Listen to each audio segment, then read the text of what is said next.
welcome back. As you see, the truck has moved. The Trucktor has moved since last time because finally got a tire that holds air out of the salvage yard where it picked the truck up. And got that, and then we got the linkage for the carburetor. So I'm like, hey, great, now we can move it. As you can see, in honor of the SS2s we have in the shop, I removed this floor. Literally, I ripped it off because this bolt right here was stripped, and I could not get it from the inside. The inside of the door was already ruined, so I just ripped it off. I picked up another door this past weekend, so hopefully it'll work out. Hopefully we can get a door on there. Now the engine, little changes to it. You ready? So, a little cleaner now. Painted it up a little bit. And you'll notice that it has these light blue valve covers. So when I was working on it, my son Zachary, right Zach? Yeah. It's like, well, that's unusual. Why would they do that? You know, because everything else was painted red.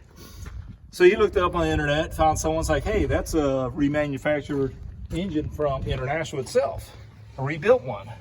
And we noticed in the beginning, there's that right there, it says some kind of zone pistons or something. That sticker was on there, which I left because I thought it was kind of cool. So went ahead and Zach was like, looked on the internet. The guy's like, hey, look on the side of the block by the starter, and it should be a tag on there. Sure enough, there's a tag that says remanufactured by International. We did find out finally it's a 304, brought out 30 over. So like, great. So that was kind of unusual. So that was the first time we ever had one like that. So went ahead and changed out the valve cover gaskets because you see from the previous video they were leaking and oil was all over the place. As much as I hated to, I went ahead and swapped out the intake gaskets. It's like the hydraulic lifter pan gasket, all that. Cleaned it up, put the carburetor back on. Took me a while to figure out the belts, had to finally get matched up. Luckily, the old belts had the number on there. The power steering, I had to actually measure it to get the right belt because it's different the way it's hooked up on, you know, like a Scout. New water pumps on there, cleaned up everything else, new belts, hoses. And you'll notice it has an International radiator on there. Thanks to my son Zach, right Zach? He said that Binder Boneyard has this kit right here, sells these brackets where you can mount a Scout radiator on there. Like, that's great because we had a radiator in the shop. And plus the radiator that was in there had holes all in it, didn't hold water, so like we had to do something. But luckily the kit was pretty good. I did have to trim a little bit around the bottom where the gearbox was, had to trim that off a little bit just so it sit flush. But I mean, both are nice and easy. It has the radiator hoses. As you can see, I changed out the housing, thermostat housing, because it was different than what was on the truck. So I was able to use the upper and lower radiator hose for a Scout on there. So I'm like, that was great, because I don't know where we find a truck radiator for it. And as you notice right here,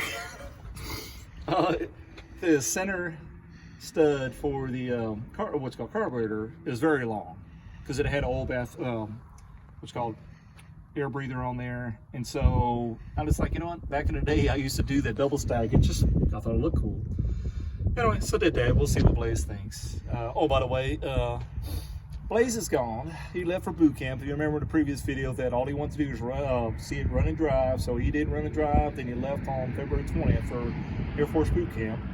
So we did have contact with him a couple times. He did call, and of course people were yelling at him in the background. But anyway, so that's where he's at. So in the meantime, I have till September 20th to basically get it running great. So in the meantime, when we first had it, like I said, we filled it up with water, and there was it was leaking, and basically it's the freeze plug right up here, a little rust hole in it, and right by the fuel pump. So I went ahead and changed out that freeze plug. Hopefully it's in right. I'll find out soon enough. But anyway, so put it all back together, kind of clean out a lot more debris that was in there.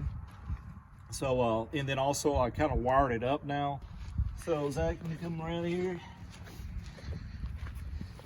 I thought this was pretty good. I'm proud of myself.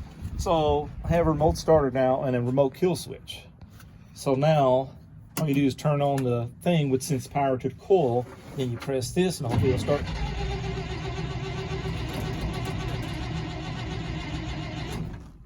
Whoop, not starting right now.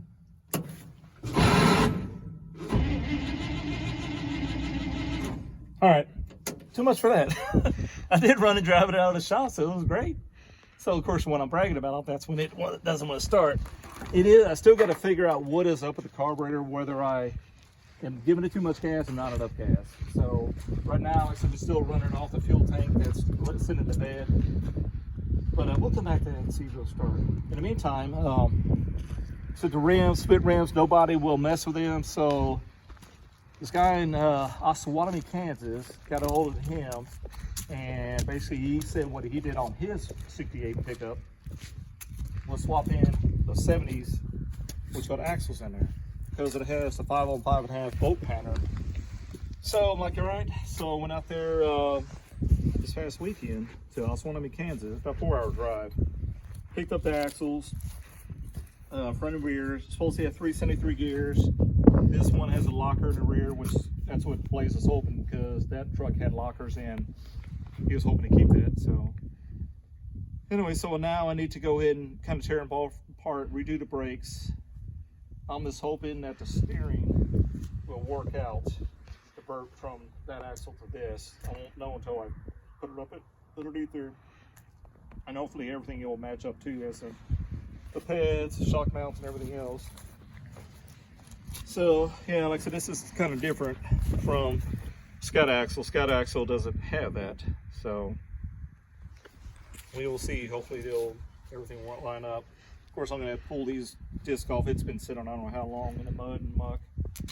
Clean them up, repack the wheel bearings, buy new calipers, brake shoes, brake pads, everything else. So, but yeah, I mean, I was happy. I mean, it's still got a lot of work to do. I'll go a little bit quick. I did finally pick up this fuel tank for it. The guy said that it, you know, did belong to the truck. It doesn't look quite the same on this whole end. It will work, and we can use it. I haven't messed with these fuel tanks, but I mean, it looked pretty clean on the inside. So I'm gonna go ahead and pull the old one out. The filler neck is rotted completely, but luckily, like I said, the parts truck we got, hopefully this is gonna be the right filler neck to replace the one that's in there. We'll see once I start getting into it. But so there's the old door next to the hinge. I mean, this is all just rotted out on the inside, rusted out. So got another door actually on the side of the shop over there. But anyway, I mean, one more try and to see if it'll start. It doesn't start on the car, but